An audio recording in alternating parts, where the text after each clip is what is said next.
I am joined by Dermot Herlihy, Commercial Director, Corinthia Palace, coming to us from Malta. How are you, sir? Right. I'm good, Jason. Good evening from Malta.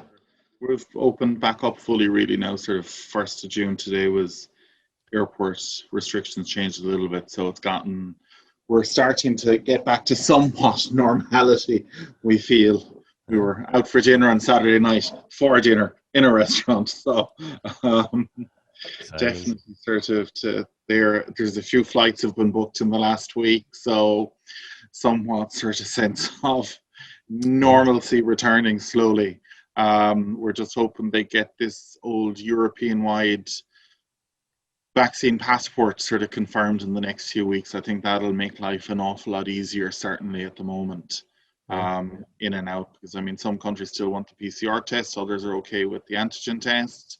But no, so it's getting there slowly. But we're starting to see. I mean, we've had solid pickup the last 2-3 days, so sort of, which is great to see, and hopes it continues now for the rest of it. I think.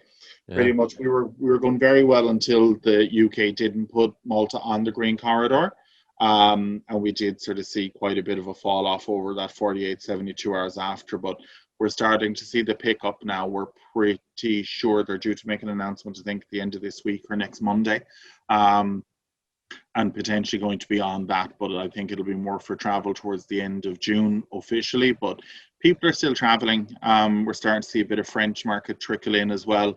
But definitely, even talking about partners, there's more the European mix is the push to start. That's for sure.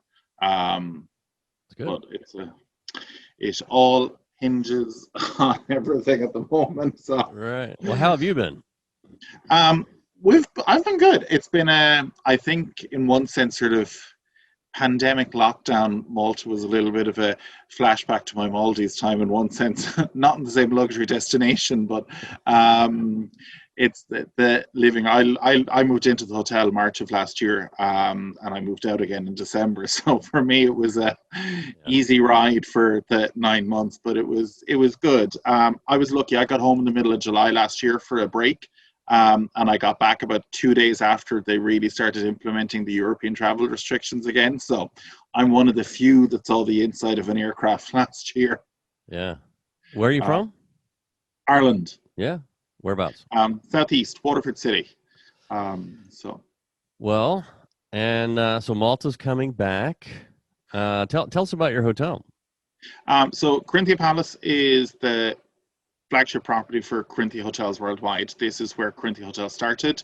Villa Corinthia, which is our main food and beverage hub, is where the Pisani family, Mr. Pisani, our chairman, started the restaurant in 1962. And then when Malta started to gain its independence, they put out funding to build hotels for 150 keys was the minimum requirement. So they added on the rooms. And the hotel opened in 1968 in December. So we're ticking along ever since. We're 150 keys. We've just recently relaunched our Athenaeum Spa back in October. So not ideal timing, yes, but that has actually been really good domestically. We've started to see constant business there, and that's definitely our flagship piece at the moment with that. But we're adding in a new high-end coffee experience in the next few weeks in our lobby area as well, and a new flower shop. So we have a lot going on in the property at the moment, and really positioning very much into the luxury destination, and very much working with the Malta Tourism Authority and pushing Malta as a luxury destination globally as well. It's a growing space. We're lucky enough to have several new one-star Michelin restaurants here in Malta as well. So now that we're back open, we'll hopefully be able to trek around and try some of those. Yeah.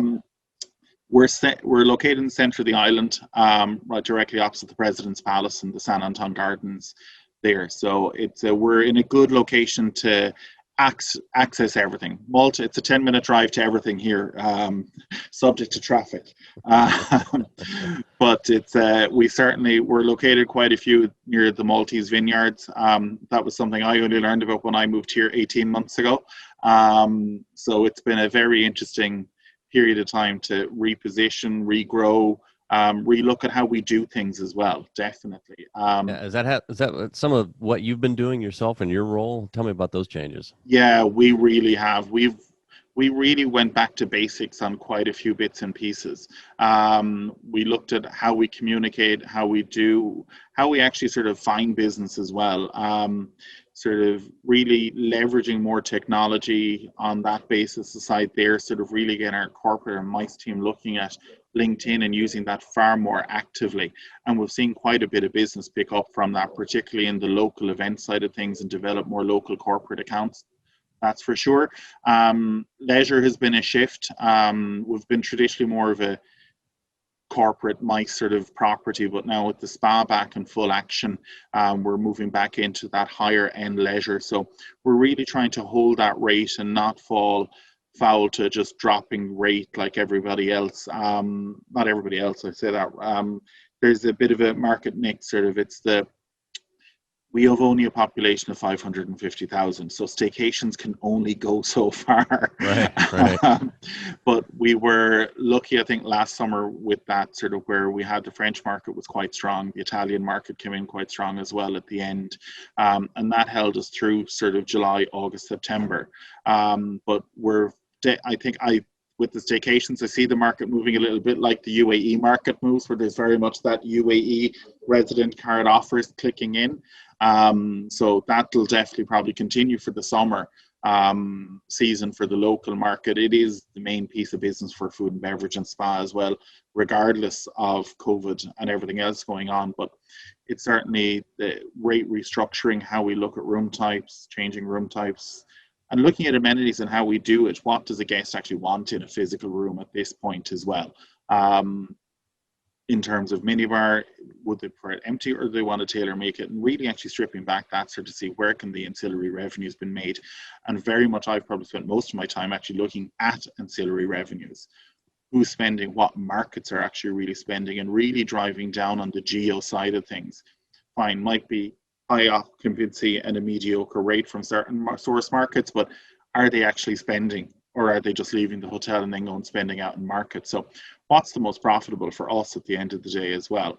That's definitely been one of the biggest focuses that we have, and really tearing the PMS apart from that side of things and looking at data collection then as well, with our central team in London, and seeing how we can maximize that with the database, because obviously still with the GDPR fallout sort of still affecting everybody, the last 12 months have not probably helped with that gather of information as well. So it's trying to see that, but we're certainly seeing engagement and really fine-tuning the messaging across the board, from socials to making sure there's an events landing page on the website to the newsletters, that all three pillars are linked across the board. So the same message is available everywhere. So from a domestic and to a rooms perspective, it's very fluid that way.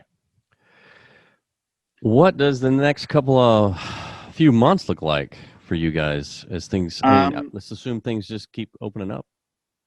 The last few weeks have been really starting to see a bit of a shift. Obviously, sort of we were really pinpointed on the UK putting Malta on the green corridor there 4 weeks ago, which we were quite disappointed with that. But looking at it now, we're waiting on an announcement next week with that. Hopefully that will open up towards middle to the end of June. We are still seeing UK business ticking in slowly, but we definitely were seeing quite a rampant pickup before that with the UK market. We're definitely starting to see some Swiss and Austrian bookings coming in since we've gone into the herd immunity here in Malta with I think we're close to about 70-75% of the population vaccinated at this point fully. So that's really having a positive impact on the inbound interest. We've had tremendous pickup the last 3 days for the next sort of 3 months as well. So we're really hoping to see sort of June, July, August, definitely then I think we'll see a bigger impact. And once the European vaccination passport kicks in, I think that will make a considerable impact, because at the end of the day, if you're having to vaccinate leaving the UK or Germany or France to come out and then vaccinate and then PCR test, and then PCR test to go back, it's a considerable impact there. So I think that the European passport will make a considerable impact change in there. Right. We are out of time, Dermot, but I want to thank you for joining me, sir. No problem. Thank you very much indeed. Great to have you, Jason.